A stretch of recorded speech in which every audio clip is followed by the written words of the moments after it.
I'm Jessica Pidoux, and as Caitlin said, I just finished my PhD in digital humanities here at the PFL.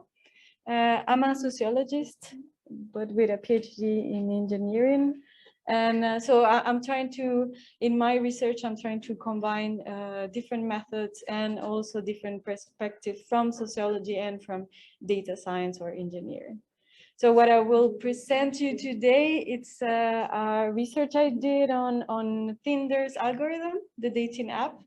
The objective of my presentation is to review the development choices of Tinder as they are explained on the patents and on the conferences, and what is the impact that it has on relationships. Because as you know, dating apps like Tinder are for matching, for dating, for going on building long-term relationships. And the outcomes that you can expect today is to situate from a practical case the impact of inequalities produced by development practices. You can reflect on the relevance of having a critical thinking on your practice and how to justify always your choices when you're developing. Stay aware of the social and human implications that you have in your occupation. And understand the socioeconomic stakes that are intertwined with your practices. You're not only creating a product or service, you really have a socioeconomical impact with your work. And then I hope we can discuss collectively how you think the human rights approach can be adopted here on when developing a dating app, for example. So I already told you how big is Tinder worldwide. In Switzerland, 20% of Swiss adults have used a dating app and are in a relationship thanks to dating apps. The patents, the first thing I analyzed was the data that is collected there. And you have data that is from Tinder, from your user activity, from your profile page, but also from your Facebook account. So the likes that you give on Facebook, on the groups, the topics that you use are taken into account. And also on Tinder, your user activity, how much time you spend online, but also your messages. So I classify the data collected in 3 types. Demographics, this is everything that you can find in a profile page: your age, your name, your place of birth, university, profession, income, ethnicity, level of education, sex, height, and weight. It is all written in the patent. Sometimes it is collected, you can see it on the interface of Tinder. Sometimes it's an hypothesis that this information is inferred from your behavior. And this is all sensitive and personal data, which is also something you have to take into consideration, because now we have European laws and Swiss law that protect the user's identity and privacy. So you're also responsible of that if you decide to collect this data.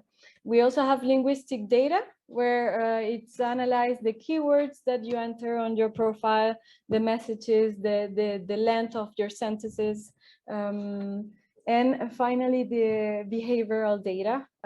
It's mainly based on the swipes that you give, how many times you open the app, how many passes you give to profile. And this is also useful for inferring your preferences according to the profile that you just liked.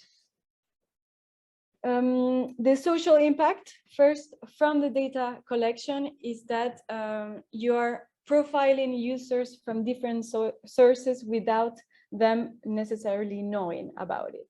So you're creating a profile of somebody that might not be adopted about how the person thinks he or she is in a given app. We have a big data fallacy today. The more we collect, the better. This has consequence on the performance of your machine, but also on the privacy of users, on everything you are representing about somebody and the results that you expect from your system. And sometimes this is not what matters for users to really find a date. So to really make a product that matches the users and not your business model of retaining users or placing advertisements. The feature selection is also an important step. This, as you know or not, these are the dimensions that describe the user on a dating app. And this will also have an impact, because if you decide to measure or to first collect, for example, the level of education of somebody, this will have an impact on the socioeconomic level that they are comparing the users within the app. And then possible discrimination results.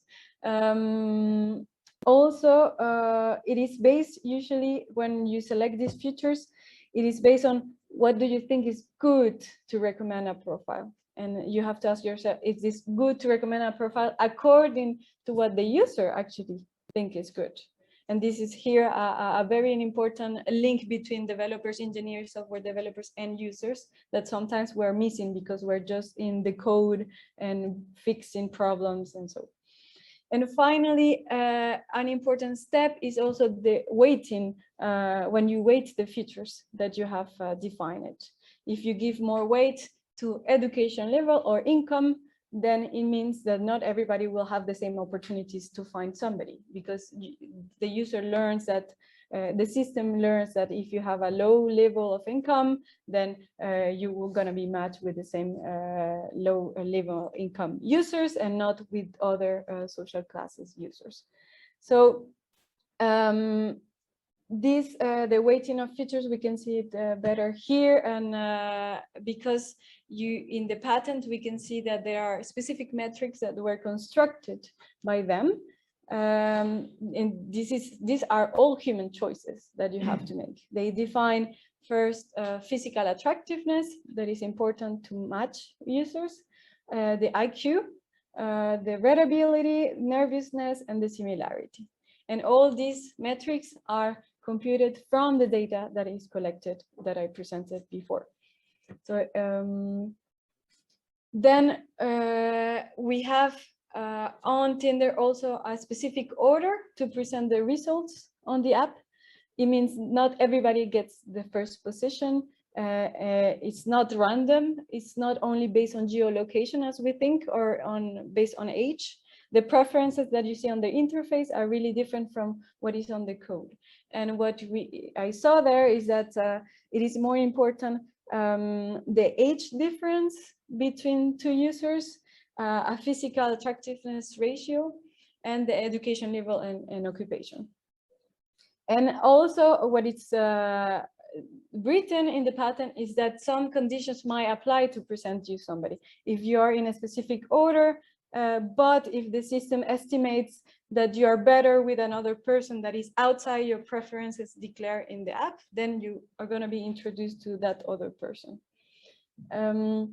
So the conditions are that if the score is high between users, then, as I said, the preferences are ignored.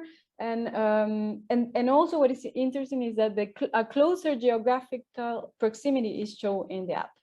So you don't have really a precise estimation of where is the other person, because it depends on the socioeconomic level of the person.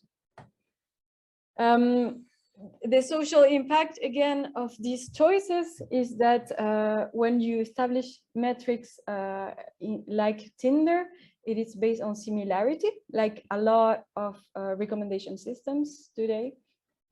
So you are reducing diversity. You're matching people that are estimated beautiful together, or that are from the same social class, or that have the same salary. You put them together and you don't expose them to a diversity of other social classes. The ordering creates actually a hierarchical organization of the profiles that is based on popularity and on attractiveness. If you have more likes, you get on the top of the list. You're more viewed by others, and then you also have more probabilities of getting likes of people, right? That the one that is at the bottom. Also, you are reinforcing, when you design an app in this way, you are reinforcing stereotypes that favor a patriarchal model. What I saw on the patent is that they don't talk about homosexual relationships, even though that Tinder and a lot of dating apps are very generalist. They cover all sexual orientations, but based on a binary option, female and male, or both. And what is written in the patent is that a patriarchal model is favored. It means a patriarchal model is when a man in a relationship has a dominant position in respect to the woman. So on Tinder, younger women are presented to older men, with men that have a higher education level than the woman. So it means that if you're a woman, you don't have the same opportunities to meet all the type of men that are in the app, and in the other way around as well. As you see, we were talking about human biases, algorithmic biases. They are combined. They are a reflect of the usage of the app. Let's say a lot of young women liked in the past a lot of older men, then actually the system will reproduce that model because it works for the majority, but it will amplify the effect because Tinder takes the mean of the likes of your history, and then it presents the same type of profiles to all similar women. A brief update on Tinder's algorithm coming from a machine learning conference. They are using neural networks that actually does not diminish the problem of ordering profiles on the app, and also the selection of data, because usually you define this variable to explain your model. And here again we see a lot of dimensions that are describing users, because this is possible with the neural networks. But actually you cannot explain what is describing every user. And as I said, it's based on the mean. You take the sum of all the likes that you have given in the past, and then you cluster this type of users with this type of preferences with the same type of users. And then the average is taken to present you another similar person. Finally, social impact of also choosing models that are very complex is that you cannot interpret the results. We have recent research trying to explain models today of neural networks, but it's not applied in every company. It is still very it has a high cost on the machines, so it's not used by everybody. And you cannot justify your choices. You cannot say why you are favoring this type of matches, this type of relationship on a dating app. And then, as I said, the recommendations based on similarity reduce diversity. It can create polarization between different type of users. And then you also can get trapped in a filter bubble, like Spotify, Netflix. Sometimes you like that you get the same type of songs or films, but sometimes you start getting annoyed, like why? Or this has nothing to do with what I like to be forward. And I still have time, or no? Okay, so I'll stop here. Because no, you can.